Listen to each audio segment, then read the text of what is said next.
Olá, sejam todos muito bem-vindos ao Portal Entrevista.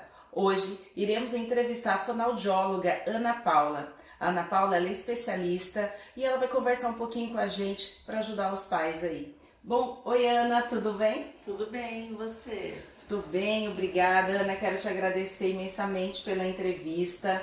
É um ganho gigante para nós, para toda a população da cidade de Hortolândia, saber que temos na nossa cidade uma especialista infantil, fonoaudióloga. Muitos pais têm problemas muito sérios com seus filhos e a gente vai querer explorar um pouquinho aí do seu conhecimento. Queria que você se apresentasse para o nosso público do Portal Entrevista. Bom, eu sou Ana Paula, eu sou fonoaudióloga desde 2008 e desde essa época eu sempre me interessei pelo público infantil.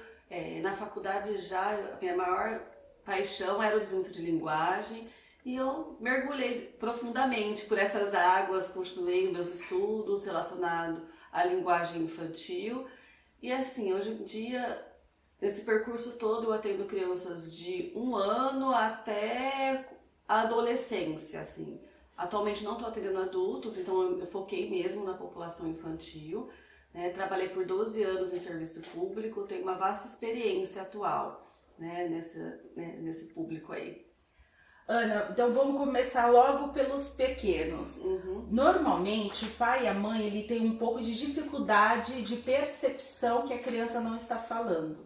Primeiro porque a criança ela é super protegida pelo pai pela mãe, então há uma dificuldade dessa percepção. Como é que você atribui a isso e como é que os pais falam, não, meu filho está precisando de um tratamento, está precisando de uma terapia? Acho que a primeira coisa é sempre acompanhar a criança com um pediatra, né?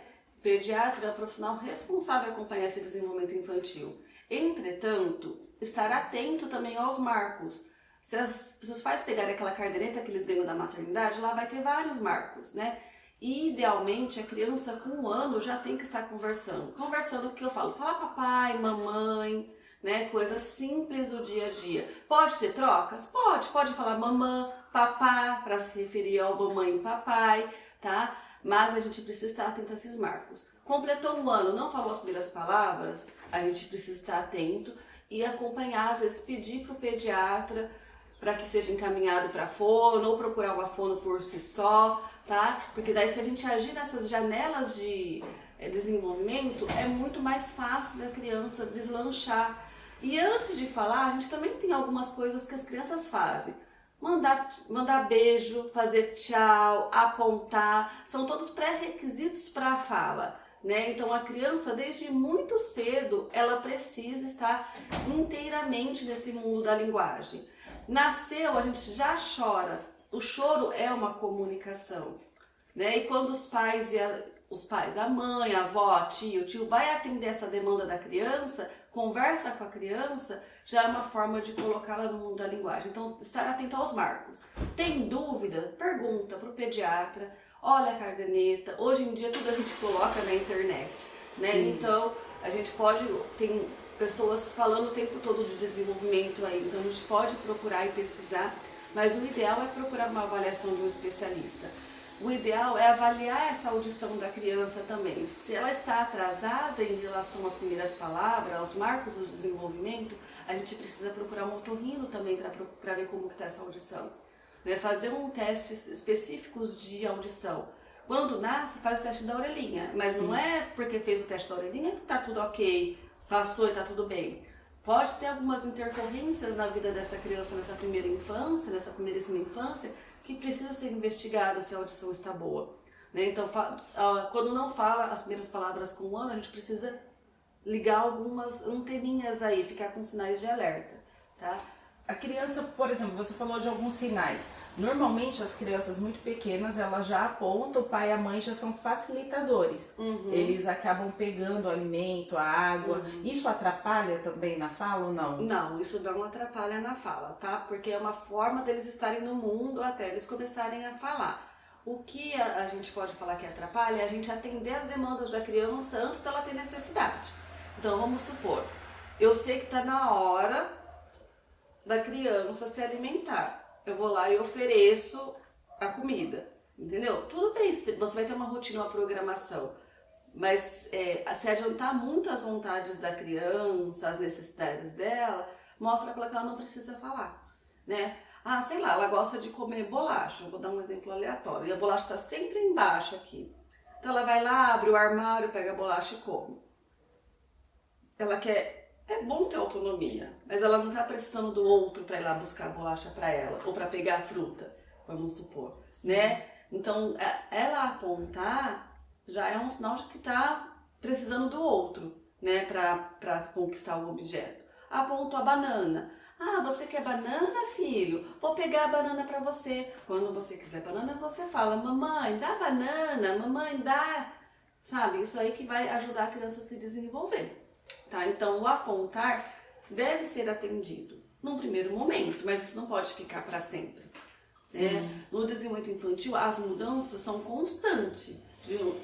Tem gente que fala assim, nossa, de um dia para o outro começou a falar. É que não é de um dia para o outro, né? Ficou um ano assim, nesse mundo da linguagem, escutando o outro, interagindo, né? E daí começa a despertar as primeiras palavrinhas aí. Às vezes antes, né? Às vezes com 9 meses, os pais falam, ah, minha criança falou com 9 meses, né? E assim, se você atribuir o sentido para aquela palavrinha que ele estava tentando fazer e ficou constante aquilo, ah, mamãe, que eles estão brincando com o som, ah, tá chamando a mamãe, toda vez que a criança fala mamãe, a mamãe aparece, papapá, o papai aparece, então ela começa a falar, olha, toda vez que eu faço isso, aparece a minha mãe e meu pai. Daí ela começa a usar mais especificamente para isso, tá? Então a gente tem que estar atento a esses sinais. Uma coisa importante, a criança brinca com os sons desde sempre, ela chora. Logo por volta dos 2, 3 meses ela tem aquele sorriso que é social, que você brinca com ela, ela sorri pra você. Isso tudo é desenvolvimento de linguagem, tá?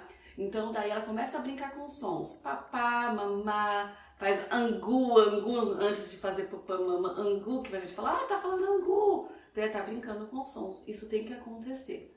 É um sinal de alerta se não acontece. Eu tenho que falar pro pediatra, olha, não tá balbuciando, não tá brincando com sons, né, para procurar uma ajuda e ver o que está acontecendo, tá? Então, desde sempre a criança está nesse mundo e precisa estar em alerta. Tem uma parte que é tardia para procurar o profissional ou não? Não, assim, quanto mais cedo melhor, né? Quando a gente detecta que tem um atraso, para a gente atuar nas janelas de desenvolvimento. Às vezes chega mais tarde e o tratamento vai se prolongar por mais tempo, vai ser mais difícil. Não que a criança fale, mas vamos supor, trocas na fala. Se a criança se habituou a falar, sei lá, por 2 anos e meio, em vez de falar cocô, fala totô, por exemplo. Né? Tá falando totô por 2 anos e meio, 3 anos. Esse som é esperado começar a falar com 2 anos e meio, cocô. O can, né? Cocô, cama, casa, né? Com 2 anos e meio já tem que estar falando essas palavrinhas. Não falou? Tem que dar 3 anos para falar. Não falou, daí a gente vai ter que procurar uma ajuda, porque se ele ficar até 6 anos falando totô, é muito tempo. O cérebro já se habituou a esse padrão de fala. Daí a gente vai mostrar como que faz o som, o trabalho da fono é esse. E a criança vai precisar de um tempo para interiorizar e automatizar esse som. Né? Então, assim, não existe limite de procurar ajuda, né? Mas quanto mais precoce, mais efetivo é o tratamento, para a gente atuar nessas janelas mesmo, né? E assim, a gente tem que tomar cuidado em relação ao desenvolvimento de linguagem, porque a criança se desenvolve na interação com o outro, né? Então assim, ela sabe cantar musiquinha, legal, mas ela canta musiquinha pra frente da tela, ou ela canta musiquinha pra brincar com você, tá? Então tudo bem ela saber cantar musiquinha, mas qual o momento, né? Tá promovendo interação? Se ela ficar o tempo todo na tela, a gente não vai conseguir promover um bom desenvolvimento de linguagem, uma boa comunicação social, porque a fala existe para a gente estar no mundo e se relacionar com o outro, tá? Sim. Então o uso de telas indiscriminadamente, em todos os momentos, com alta frequência e intensidade atrapalha. Vamos então entrar nesse mundo aí de tecnologia, porque hoje está todo mundo meio que condicionado a celulares, computadores, televisão o tempo todo. Essa rede social, você acabou de dizer, que atrapalha. Quando que o pai e a mãe pode, teoricamente, liberar a tela para essas crianças, e o que atrapalha em si liberar as crianças ficam muito em frente por conta da falta de interação, mas o que mais que pode estar atrapalhando? Tá. A Sociedade Brasileira de Pediatria, as pesquisas mostram que as telas devem ser liberadas após 2 anos, sendo que tem que liberar 1 hora por dia, e essa 1 hora por dia vai se estender até 6 anos, depois você pode liberar 2 horas. E o que a gente vê são crianças que estão expostas à tela metade do período, ou às vezes o dia inteiro quando não vai para a escola, porque a gente precisa, o pai, a mãe precisa fazer as atividades de casa, e é uma forma da criança ficar quieta realmente, né? A criança fica quietinha assistindo, é uma chupeta eletrônica, eu costumo dizer, né? Mas prejudica sim o desenvolvimento de fala, de linguagem, porque a criança não está interagindo com o outro. Ela pode até aprender a falar, fazer os sons, mas ela não usa isso de forma apropriada para a comunicação social, né? Para além do desenvolvimento de fala, de linguagem, tem as questões de atenção, tá? Tem pesquisas que comprovam que quanto mais a gente fica envolvido com telas, com os eletrônicos, o nosso tempo de atenção para coisas que exigem um tempo de atenção maior é mais difícil, tá? Porque a gente está acostumado de mudar o tempo todo, né? Daquela dinâmica muito acelerada, daí quando precisa ficar mais calmo, esperar as coisas é muito mais difícil, né? Então, assim, não sabe.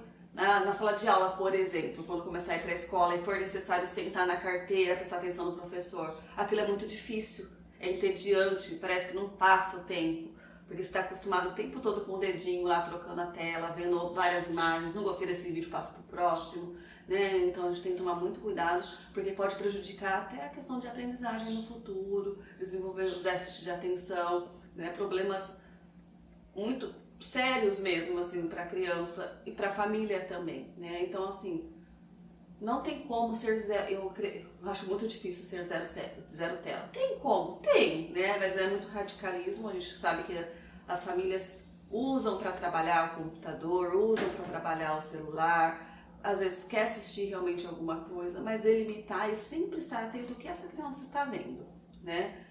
Acho que o mais importante é isso, ver junto com a criança, para saber o que ela está vendo, não deixar ela sozinha assistindo. Deixar ela sozinha assistindo pode promover outros problemas aí em relação ao conteúdo inadequado, né? Então, assim, que não seja para você fazer uma coisa em casa para colocar a tela, né? Que seja realmente um momento de você sentar junto, ver o que essa criança gosta, sabe? Conversar sobre o que está vendo, falar o que é apropriado, o que é não apropriado, porque vai aparecer coisas inapropriadas nos conteúdos, né? Sim. Então, ser um momento de conversa. Uma coisa que eu acho muito importante e tem a ver com as questões fonoaudiológicas que ultrapassam também o limite da linguagem é os momentos da refeição, né? A gente tem isso como sagrado mesmo. Eu acho que o momento da refeição é o momento que a gente tem que desligar os aparelhos, ficar longe do celular, né? Sentar à mesa, que é muito importante, para a gente prestar atenção nos alimentos, na mastigação. É um momento da gente trocar com os nossos familiares também, como que foi o dia, o que fez, o que deixou de fazer, né? E a criança, quando está na introdução alimentar, que vai dos 6 meses até 2 anos, que ela está conhecendo esse repertório de alimentos, é importante ela saber o que ela está comendo, né? Ver no prato o que ela está comendo. Se ela está assistindo, ela não está prestando atenção na comida dela. Então a gente precisa voltar a atenção para esses momentos, né? Mas é difícil, então a gente vai escolher alguns momentos do dia que dê para fazer isso. Não dá para fazer todas as refeições, vamos escolher uma pelo menos, para fazer todo mundo em família e não abrir mão disso, porque se a gente deixar a criança, ela vai querer fazer tudo na televisão, né? Sim. Tudo vira motivo de assistir uma televisão, né? Tipo, tá em festa, é para curtir a festa, não é para ficar no celular. Então essas coisas, porque você precisa interagir com o outro, é o momento de você conhecer outras pessoas, né? Isso também é linguagem, né? Estar no mundo. Ana, como que as pessoas fazem se estiver passando por esse problema em casa, que precisar de uma terapia, se estiver com algum filho que está percebendo que está com um atraso na fala, como que as pessoas fazem para procurar ajuda e como que elas fazem, de repente, se quiser te encontrar, como que elas fazem para te procurar? Tá, tem várias formas de procurar ajuda, né? Tem o Sistema Único de Saúde, tem convênios e tem particular. Cada um vai ter suas especificidades, tá? Então, assim, normalmente, na maior parte das prefeituras, quando precisa de fono, precisa de encaminhamento médico, tá? Então tem que procurar o pediatra, contar o que está acontecendo. Às vezes, bater o pé, que é o encaminhamento. Por que bater o pé? Bater o pé, porque nem todos os profissionais acham que tem que ter estímulo precoce, tá? Então, às vezes, vai demorar até 4 anos para chegar.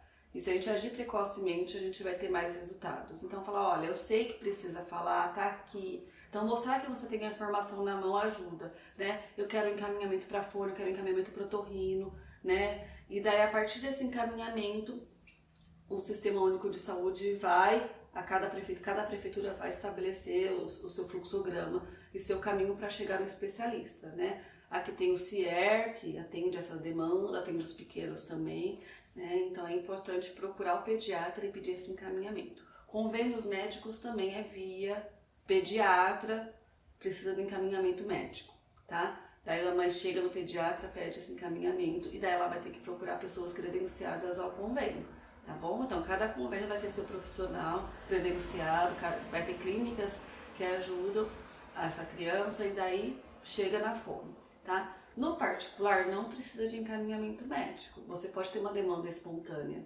tá? Então, eu tô vendo que meu filho está demorando para falar, preciso de ajuda, né? Daí, hoje em dia, tem muitas fonos que estão disponibilizando material no Instagram, né?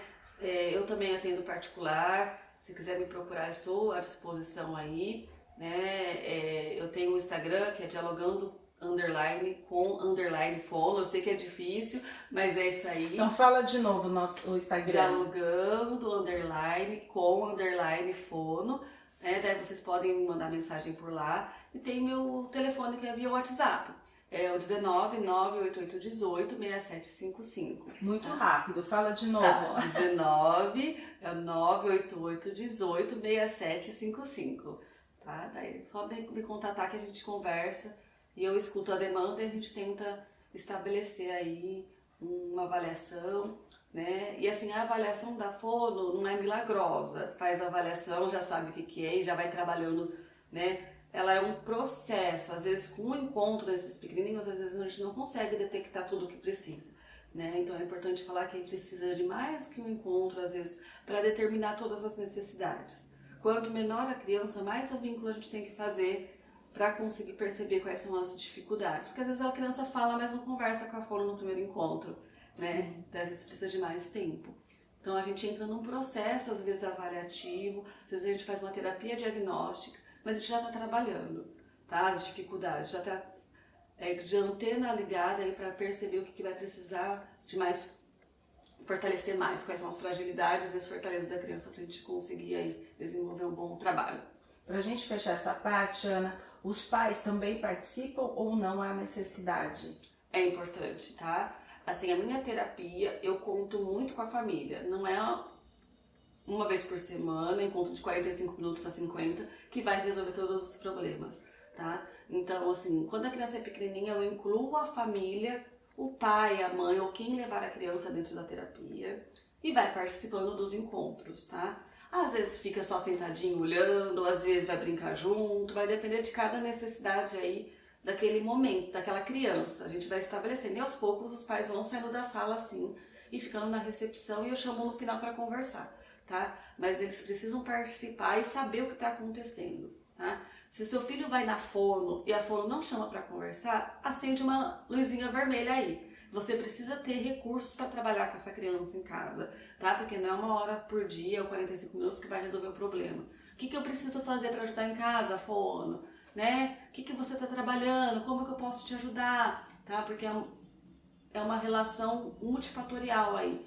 tá? Então, inclusive, falar com a escola quando a criança vai para a fono. Essa fono é preciso entrar em contato com os professores, ver como que tá lá na escola, tá? Então, a gente precisa estabelecer aí parcerias, ninguém trabalha sozinho hoje. Ana, eu agradeço imensamente você ter recebido o Portal Entrevistas, ter dado todas essas informações que com certeza vai ser de grande valia para todo mundo que está nos ouvindo aqui. Muito obrigada, viu, Ana? Obrigada a vocês, eu que agradeço. Queridos, um grande beijo e até a semana que vem. Até mais!